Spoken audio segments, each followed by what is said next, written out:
First tonight, it's no secret. Oregon is projected to lose hundreds of millions of dollars in funding for the state's SNAP program. Tonight, Katu is on your side, following the money and seeing whether Oregon's lawmakers could have done more.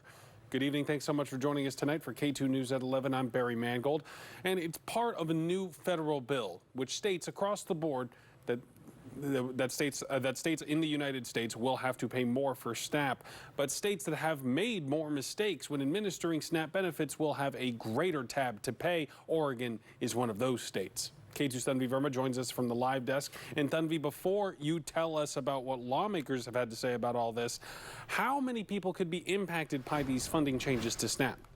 Yeah, Barry, that goes to the heart of the story. So it could have large impacts. According to the Center on Budget and Policy Priorities, during the last fiscal year, SNAP helped nearly 800,000 Oregonians. That's almost 20% of the population.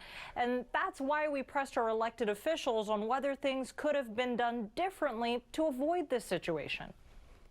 Let's start with the Oregon Department of Human Services, the organization in charge of administering SNAP.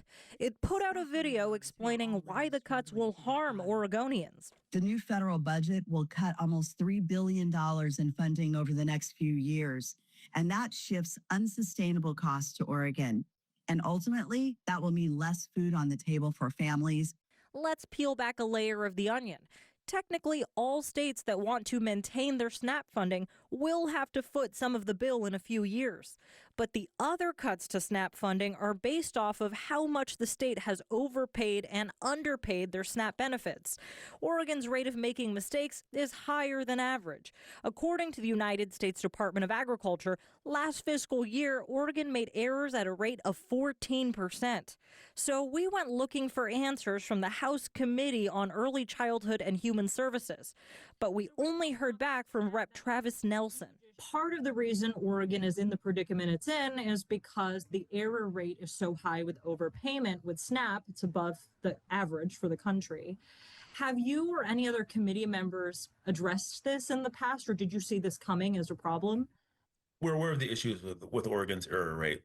However, that said, it's still extremely concerning the fact that the federal government, Trump in particular, is cutting SNAP benefits, which will eliminate food access for a lot of Oregonians.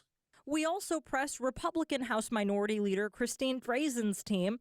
First, we received this statement reading in part, Oregon families are hurting due to careless Democrat leadership, not because of federal policies requiring accountability. Then we asked whether Rep. Drazen spoke out against overspending SNAP money before the federal bill came out, and a spokesperson referred us to the statement.